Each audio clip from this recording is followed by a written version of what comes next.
Hello दोस्तों, welcome back to my channel. आज से हम एक नया टॉपिक स्टार्ट करने जा रहे हैं समाज शास्त्र के अंतर्गत, वो है पश्चिमीकरण।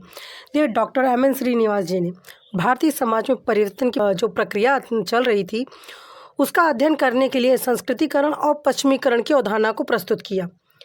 इसे इस दिशा में पहला व्यवस्थित प्रयत्न भी माना जाता है। सामाजिक और सांस्कृतिक परिवर्तन का सिद्धांत यह मानकर चलता है कि परिवर्तन के स्रोत व्यवस्था के भीतर भी पाए जाते हैं और बाहर भी पाए जाते हैं।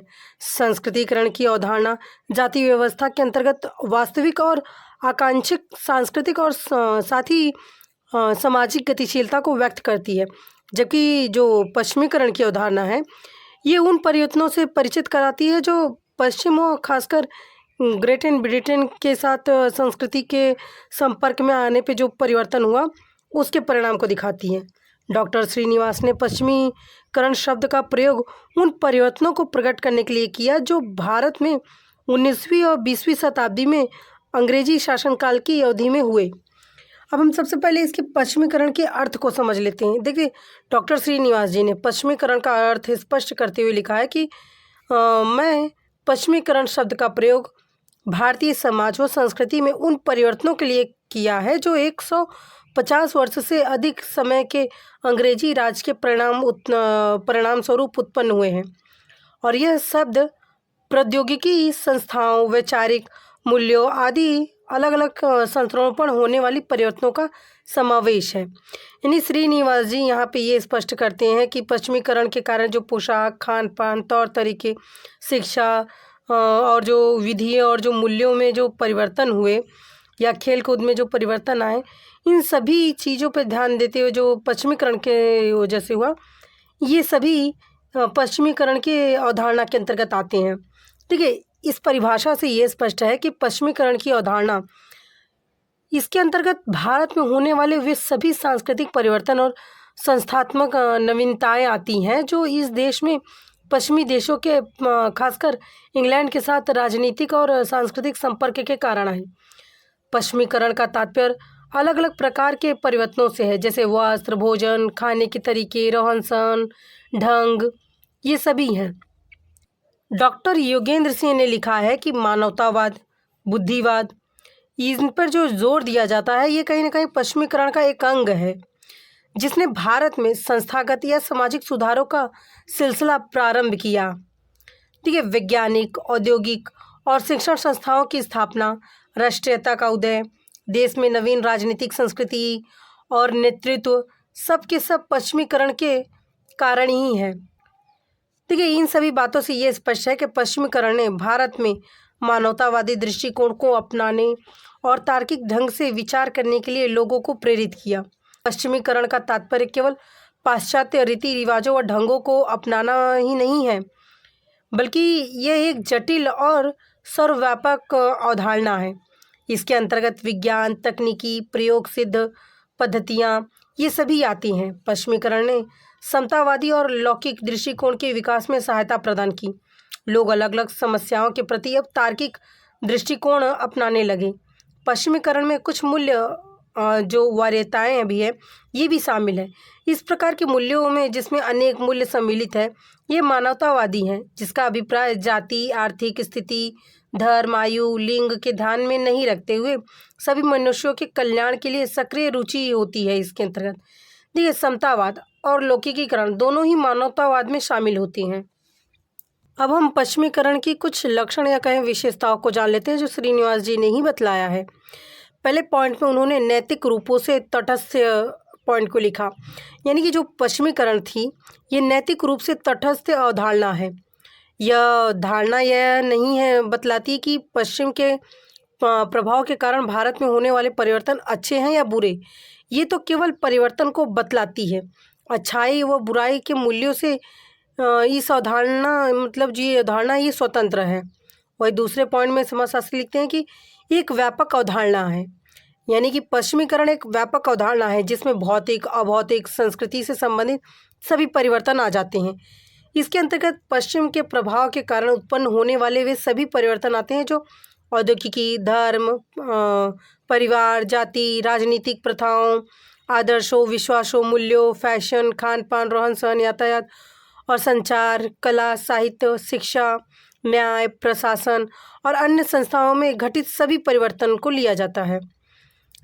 तीसरे पॉइंट में लिखते हैं एक वैज्ञानिक अवधारणा। देखिए, पश्चिमीकरण की अवधारणा चूँकि एक मूल्य की दृष्टि से एक तटस्थ अवधारणा है, इसीलिए ये वैज्ञानिक अवधारणा है। इसके द्वारा हम किसी भी समाज में घटित होने वाले परिवर्तन का विश्लेषण भी कर सकते हैं। चौथे पॉइंट में लिखते हैं अनेक प्रारूप, यानी पश्चिमीकरण में हमने अंग्रेजी, अमेरिकी, रूसी और अलग अलग यूरोपीय देशों के प्रारूप या आदर्श को देखने को मिलते हैं। सभी प्रारूपों में कुछ तत्व तो समान रूप से पाए जाते हैं।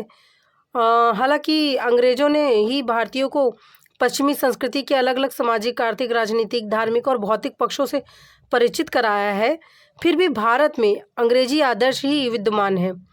हालांकि वर्तमान में अमेरिकी और रूसी प्रारूप भी शामिल हो चुके हैं। पांचवें पॉइंट में लिखते हैं समाजशास्त्री की जटिलता और बहुस्तरीय प्रक्रिया।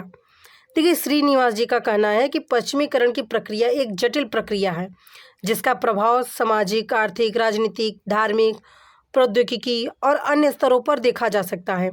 एक समाज के अलग अलग पक्षों पर पश्चिमीकरण का प्रभाव अलग अलग रहा है। कोई पक्ष अधिक प्रभावित है तो कोई परिवर्तन के रूप में है तो कोई कम है। तो इस तरह से कुछ लोगों ने पश्चिमी खान पान वस्त्र को अपनाया, तो कुछ ने पश्चिमी के आदर्श और मूल्यों को, तो किसी ने विश्वास और कुछ पश्चिमी प्रौद्योगिकी को। तो इस तरह से समाज के सभी पक्षों पर पश्चिमीकरण का प्रभाव समान रूप से नहीं देखने को मिलता है। मैसूर में पश्चिमीकरण के दौर में ब्राह्मण सबसे आगे हैं। तो इस तरह से किसी भी समाज में पश्चिमीकरण की जो होड़ है वो एक समान नहीं दिखती है। छठे पॉइंट में समाजशास्त्री लिखते हैं कि चेतन और अचेतन प्रक्रिया, यानी कि पश्चिमीकरण का प्रभाव भारतीय समाज पर चेतन और अचेतन दोनों ही प्रकार से पड़ा है। कई पश्चिमी तत्वों को तो हम जानबूझकर प्रयत्नपूर्वक ग्रहण करते हैं और कई हमें अप्रत्यक्ष और अचेतन रूप से प्रभावित करते हैं और वे हमारे व्यवहार और दैनिक जीवन के अंग बन जाते हैं। तो इस तरह से ये सभी पश्चिमीकरण की विशेषताएं श्रीनिवास जी ने बतलाया। अब हम पश्चिमीकरण के आलोचना वाली दृष्टि को भी देख लेते हैं क्योंकि ये भी इम्पॉर्टेंट है। देखिए, अनेक समाजशास्त्रियों और सामाजिक मानवशास्त्रियों ने पश्चिमीकरण की अवधारणा की आलोचना की है। खासकर लर्नन की मान्यता है कि पश्चिमीकरण एक अनुपयुक्त संकुचित अवधारणा है क्योंकि रूसी साम्यवाद भी एक शक्तिशाली आधुनिकीकरण करने वाला प्रारूप है। वहीं डॉक्टर श्रीनिवास का पश्चिमीकरण से तात्पर्य भारत पर ब्रिटेन के प्रभाव से है, लेकिन ये बहुत संकुचित प्रारूप है। इसका कारण ये है कि स्वतंत्रता प्राप्ति के बाद भारत पर रूसी और अमेरिकी प्रारूप का प्रभाव ज़्यादा दिखाई पड़ता है। डॉक्टर योगेंद्र सिंह ने भी बताया है कि भारत में नवीन अभिजात वर्ग के बहुत से लोगों के लिए और साथ ही एशिया के भी अनेक राज्यों में पश्चिमीकरण एक निदात्मक अर्थ के लिए है, क्योंकि यह पश्चिम के द्वारा इन देशों के पूर्वोत्तरी औपनिवेशिक शासन से संबंधित रहा है। देखिए, यहाँ पे पश्चिमीकरण एक निदात्मक अर्थ से योगेंद्र सिंह का अर्थ ये है कि ये सिर्फ भारत के लिए ज़्यादा उपयुक्त है, न कि और भी जहाँ पे जो पश्चिमी देशों जहाँ पे शासन किए वहाँ के लिए। क्योंकि अगर हर जगह के लिए जाए तो ये आधुनिकीकरण के लिए ज़्यादा है, क्योंकि कहीं ना कहीं जो ये बदलाव है ज़्यादातर आधुनिकीकरण के अंतर्गत है। इसीलिए ये जो पश्चिमीकरण की अवधारणा है वो सिर्फ भारत के लिए उपयुक्त है, ऐसा योगेंद्र जी का कहना है। समाजशास्त्री देवराज चन्ना का कहना है कि पश्चिमीकरण को एक सरल प्रक्रिया नहीं मानना चाहिए। उनका ये भी कहना है कि वर्तमान समय में ये कहना ज़्यादा सही होगा कि भारतीयकरण की प्रक्रिया चालू है। इससे हमारा तात्पर्य बाहर जो बातों की जो काफ़ी सीमितता है, यानी पश्चिमीकरण से, और साथ ही अधिकांश जो भारतीय मूल के लोग हैं जो पश्चिम में जाकर रहते हैं और वहाँ के हाव भाव मतलब रहन सहन को सीखते हैं, तो इससे क्या होता है कि मानवतावादी के मूल्य वो मिश्रित होते हैं और जब वो भारत में आते हैं या फिर वहाँ पे रह के अपने अपनों से बात करते हैं भारत में, तो वो कहीं ना कहीं एक मानवतावादी मिश्रित मूल्य होते हैं। तो इस तरह से देवराज चन्नई का कहना है कि कहीं ना कहीं ये जो मूल्य है ये बाहर देशों से भी आ रहे हैं, इसलिए ये कहना भी उचित नहीं है कि ये सिर्फ पश्चिमीकरण के कारण है, यानी कि जो भारत में ब्रिटेन के लोग रहे इसके कारण है या ब्रिटेन के प्रभाव के कारण है। वहीं समाजशास्त्री डॉक्टर योगेंद्र सिंह का भी कहना है कि संस्कृतिकरण और पश्चिमीकरण ऐसी अवधारणाएं हैं जिसमें सैद्धांतिक दृष्टि से कोई निश्चितता का अभाव है, यानी कुछ भी निश्चित नहीं कहा जा सकता इसमें। लेकिन सत्य तो ये है कि अगर सत्यता पर जोर देने वाली अवधारणाओं के रूप में अगर हमने ले तो ये काफ़ी उपयुक्त भी है और व्यवहारकर्ता भी है। लेकिन ये अवधारणाएं आनुभाविक अवलोकन पर आधारित है और सांस्कृतिक परिवर्तन के कई पक्षों के संबंध में ये ज़्यादा दृष्टि नहीं डाल पा रही हैं। ये अवधारणाएं सांस्कृतिक परिवर्तन का ही एक विश्लेषण कर पाती हैं, लेकिन सामाजिक संरचना में होने वाले परिवर्तन की व्याख्या नहीं कर पाते हैं।